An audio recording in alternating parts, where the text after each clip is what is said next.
تو پھر Donald Trump کو یو ٹرن لینا پڑا اٹیک کرنے کے باوجود۔ ایران نے ابھی ریٹیلیشن کرنی ہے، جتنا اٹیک اسرائیل نے اور امریکہ نے ایران کے اوپر کیا، ابھی ایران نے اپنا وعدہ پورا کرنا ہے۔ لیکن جو بڑی تباہی پھیلانے کا ایک الٹیمیٹم تھا وہ ڈونلڈ ٹرمپ نے واپس لیا۔ تو بڑی وجوہات میں آپ کو بتایا تو ایک تو عالمی منڈی میں تیل کی قیمتیں بہت بڑھ گئی تھی، گیس کی قیمتیں بہت بڑھ گئی تھی اور سٹاک مارکیٹ ایک دم گرنا شروع ہو گئی تھی۔ پھر دوسرا یہ ہے کہ ایران کا انرجی انفراسٹرکچر تباہ کرنا اتنا آسان کام نہیں ہے، یہ بہت کمپلیکس ہے، بڑے عجیب طریقے سے یہ کام کرتا ہے اور کئی ملکوں کے ساتھ جڑا ہوا ہے، تو بڑا طویل ترین ہے یہ۔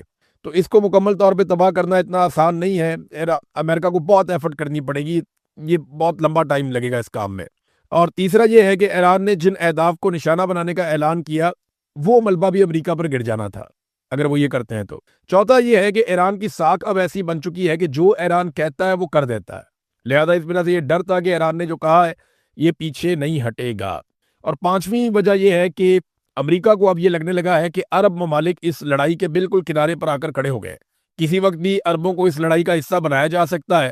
تو امریکہ یہ چاہے گا کہ اب جو بھی کرنا ہے عرب اس میں برابر کے حصے دار ہوں، اور ایسا لگتا ہے کہ عرب ممالک اس میں شامل ہو جائیں گے۔ ایک تو سعودی عرب نے کہا کہ جو عمرہ زائرین آئے ہوئے ہیں وہ 18 تاریخ تک نکل جائیں سعودی عرب سے، اور سعودی سرزمین کو وہ چھوڑ دیں، وہ یہاں سے چلے جائیں، اس میں تو بھی ٹائم لگے گا۔ لیکن یہاں پہ ایک خبر ہے میرے پاس، اور یہ اہم خبر ہے، بڑی خبر ہے۔ Saudi Arabia opens King Fahd air base to United States forces as Iran war shifts west. اب یہ جو خبر دی گئی ہے نا، یہ خبر آتی ہے ریاض سے، اور خبر یہ بتاتی ہے کہ سعودی عرب نے طائف کے اندر جو کنگ فہد ایئر بیس ہے وہ دینے کا فیصلہ کیا امریکہ کو۔ یاد رکھیے گا طائف بالکل قریب ہے مکہ مکرمہ سے، تو یہاں پہ حرمین شریفین بہت قریب آ جاتے ہیں، اور ان جگہوں پہ بہت سارے مقدس مقامات ہیں، یعنی طائف کے رستے میں، طائف میں آس پاس بہت سارے مزارات ہیں، بہت سارے مقدس مقامات ہیں ان علاقوں میں۔ تو یہاں پہ جب جنگ شفٹ کی جائے گی یا یہاں پہ امریکہ کو بیسز دی جائیں گی تو ایران کے لیے بڑا چیلنجنگ ہوگا یہاں پہ خالصتاً آ کے ان بیسز کو نشانہ بنانا۔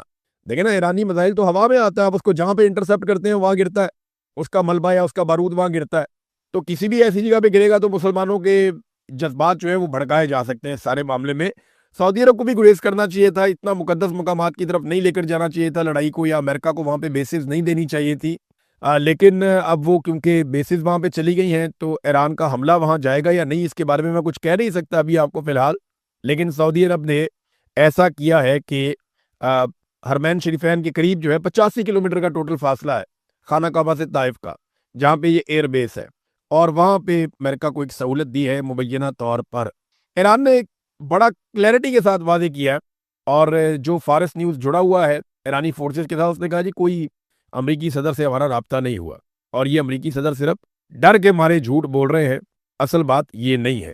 اچھا، اس میں نا اسرائیل اور امریکہ اس وقت بھی شدید حملے کر رہے ہیں ایران پہ، ایسا نہیں ہے کہ جنگ بندی ہو گئی ہے، تہران پہ تابڑتوڑ حملے کیے گئے ہیں اور لگاتار حملے ہو رہے ہیں۔ یہ بات چیت جو ہے نا وہ یہ صرف ایک بہانہ ہے، اور مجھے ایسا لگتا ہے کہ ڈونلڈ ٹرمپ اور اسرائیل پوری کوشش کریں گے کہ کسی طرح عرب ممالک اس جنگ کے اندر شامل ہو جائیں۔ اب اگر اعلانیہ طور پہ امریکہ کو اڈے دیے جا رہے ہیں تو عرب ممالک پاکستان کو بھی کہیں گے کہ فوراً آؤ اور اس لڑائی کا حصہ بنو۔ پاکستان سعودی عرب جا کے وہاں سے اس لڑائی کا حصہ بنے گا، یا پاکستان اپنی سرحدوں سے بھی ایران کے لیے مشکلات پیدا کرے گا، اس کے بارے میں ہم نہیں جانتے۔ لیکن پاکستان کے آرمی چیف نے کیٹیگوریکلی شیعہ علماء اکرام کو بلا کر یہ کہہ دیا کہ مجھے یہاں پہ کوئی پنگا پاکستان میں نہیں چاہیے، اور جو لوگ یہ کریں گے ان کو فوجی عدالتوں کے اندر لے جایا جائے گا۔ ان کو کافی تھریٹ کیا، ان کی ڈانٹ ڈپٹ بھی ہوئی، وہ کافی ناراض ہیں کہ ہمارے ساتھ توہین آمیز سلوک کیا گیا، حالانکہ ہم عالم دین تھے، پیار سے بات کی جا سکتی تھی۔ لیکن اچھا، کچھ یہ بھی مولوی کہہ رہے ہیں نہیں جی ہمارے ساتھ بڑا اچھا سلوک ہوا ہے، لیکن جو یہ کہہ رہے ہیں ہمارے ساتھ بڑا اچھا سلوک ہوا ان کی بات ہی کوئی نہیں سن رہا۔ اب ایک اور کام بھی شروع ہو گیا ہے، پاکستان کی ملٹری اسٹیبلشمنٹ کے زیر نگرانی یا زیر اثر چلنے والے جو ڈیجیٹل پلیٹ فارم ہے ان کے اوپر کالعدم تنظیموں کے لوگوں کے انٹرویوز کیے جا رہے ہیں۔ یہ بڑی ڈٹائی اور بے شرمی والا کام کیا جا رہا ہے۔ وہ کالعدم تنظیمیں جنہوں نے پاکستان کے اندر خون بہایا، ان کے جو بندے ہیں ان کے انٹرویوز چلائے جا رہے ہیں پاکستان کی فوج کے زیر اثر چلنے والے مختلف ڈیجیٹل پلیٹ فارمز کے اوپر، صرف اس لیے کہ کیونکہ یہاں پہ شیعہ ہے تو یہ شیعہ سنی کا معاملہ ہو جائے گا۔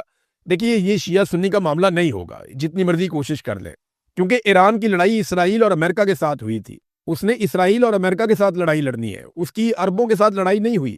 اگر عرب ممالک ایران پہ حملہ کرتے یا ایران عرب ممالک پہ اٹیک کرتا، وہ ایک لڑائی چلتی، اسرائیل اور امریکہ اس کا حصہ نہ ہوتے تو پاکستانی کسی اور طرح شاید سوچتے، ڈیوائیڈ بھی ہو جاتے۔ لیکن یہاں پہ ایک شیعہ سنی اتحاد دیکھنے میں آیا جو تاریخ میں کبھی بھی ایسا نہیں ہوا. یہ پہلی مرتبہ ایسا ہوا ہے, اس سے پہلے ہم نے کبھی ایسا نہیں دیکھا. روس نے ایک بڑا اہم معاملہ اٹھایا ہے اس وقت, اور روس نے امریکہ سے بات بھی کی ہے کہ اسرائیل کی جانب سے بوشہر نیوکلیئر پلانٹ کے قریب جو اٹیک کیا گیا, جس کے بدلے میں ڈیمونا نیوکلیئر پاور پلانٹ کے قریب ایران نے اٹیک کیا تھا.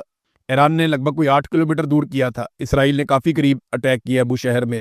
جو نیوکلیئر تنصیبات ہیں ان کے پاور پلانٹ ہے وہاں رشین کام بھی کرتے ہیں.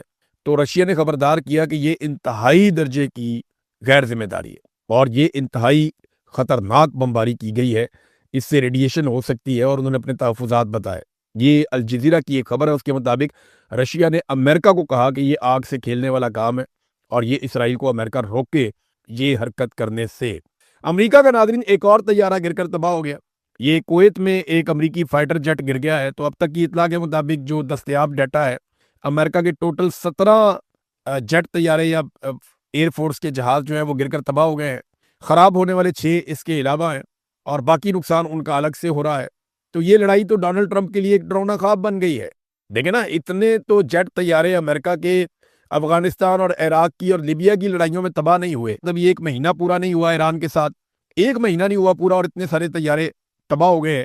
تو امریکن ایئر فورس کے لیے یہ آسان نہیں ہے اس کو ہضم کرنا, یہ بڑی مصیبت والی بات ہے. ناظرین, عراقچی کا ایک سٹیٹمنٹ ہے میرے سامنے, یہ میں چاہتا ہوں کہ آپ کو ضرور پڑھ کے سناؤں, اور انہوں نے اس کے اندر کچھ ڈیٹا بتایا ہے. یہ ایرانی وزیر خارجہ ہے, انہوں نے کہا جی مجھے ایک بات واضح کرنے دیں, مصر میں سے ایک سویز کینال گزرتی ہے. میں نے آپ کو بتایا تھا نا, مصر کے بیچ میں سے ایک نہر گزرتی ہے, اس کو سویز کینال کہتے ہیں.